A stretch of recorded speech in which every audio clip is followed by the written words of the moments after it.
War-grade weapons to protect our shores are notoriously expensive, and this missile is one of the most costly.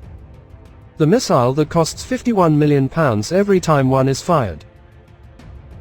You can't put a cost on safety, or so the saying goes. But actually the cost of weapons and warheads can run into many, many billions, and often becomes central to a huge debate when a country's budget is stretched. The issue of costly missiles is back in the headlines as the conflict in the Red Sea rages on.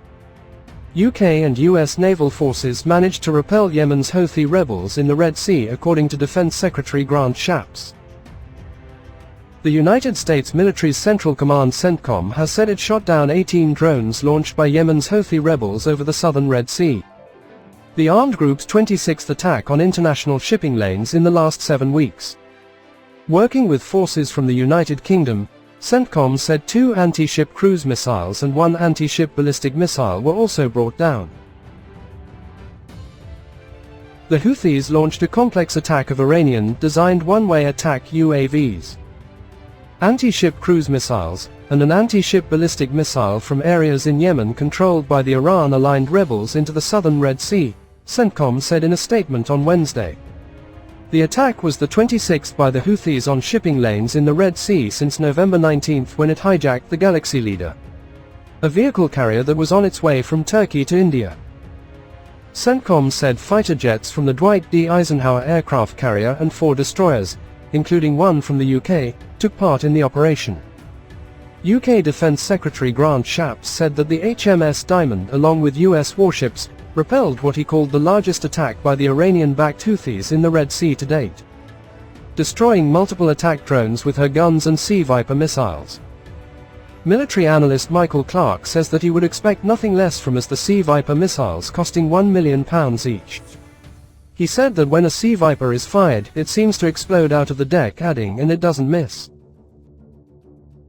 But what is the world's most costly missile? It seems that perhaps dubious accolade belongs to the Trident missile, at which estimates in the past have put at $70 million, around £55 million each. This figure comes from a US 2012 cost of war analysis. So what is Trident? Trident is Britain's nuclear weapons system. It is made up of 4 nuclear submarines. Each sub carries up to 8 missiles on board, and each missile carries up to 5 nuclear bombs or warheads on top. Britain has increased the number of warheads each Trident nuclear missile carries as part of a precautionary measure in the face of growing threats from Russia. Just how powerful are the missiles? The website also explains more on the capabilities of the weapons. It added, "Each of these bombs is around 8 times as destructive as the bomb which flattened Hiroshima in 1945. One Trident submarine patrols the seas at all times.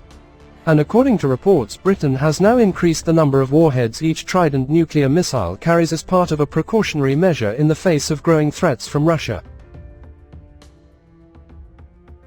News of the move, which follows a decision last year to increase the overall warhead stockpile, emerges ahead of tomorrow's May 9 celebrations in Moscow, where Vladimir Putin is expected to send a doomsday message to the West. Britain's continuous at-sea nuclear deterrent uses 4 Vanguard-class submarines, of which 2 are always on patrol, while a third is at operational readiness and the 4th undergoes maintenance.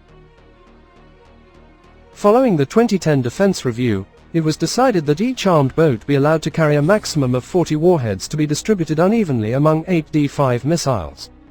However, while details are classified, it is believed the V-boats have been carrying considerably fewer of both.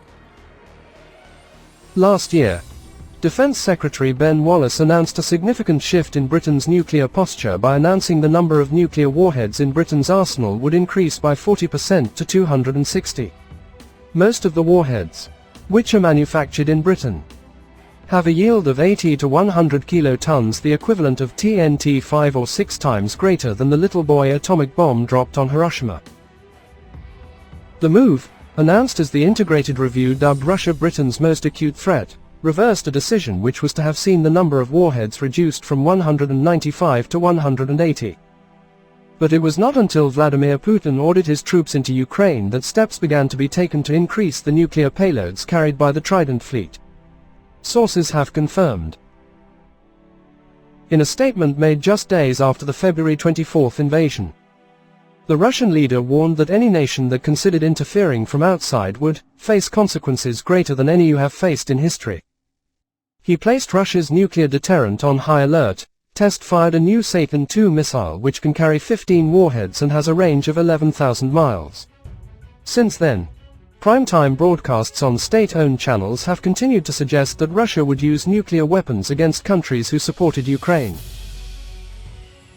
Recently, Russian television presenter Dmitry Kiselyov boasted that Moscow would hit the UK with a Poseidon underwater nuclear missile which would create a tidal wave and wipe Britain off the map. Though, officially, Western governments view Putin's nuclear rhetoric as hollow, the move to increase the number of warheads on the Trident fleet sends an important message to Moscow. While, 3 months ago we all felt confident that we understood Putin's red lines and his likely responses, now we are not so sure. There is now a sense that there is no harm in flashing some teeth in private. Russia will know this is happening, said Professor Mark Guliotti of the Council on Geostrategy think tank. And this message isn't just aimed at Putin. Russia's nuclear command system is like ours.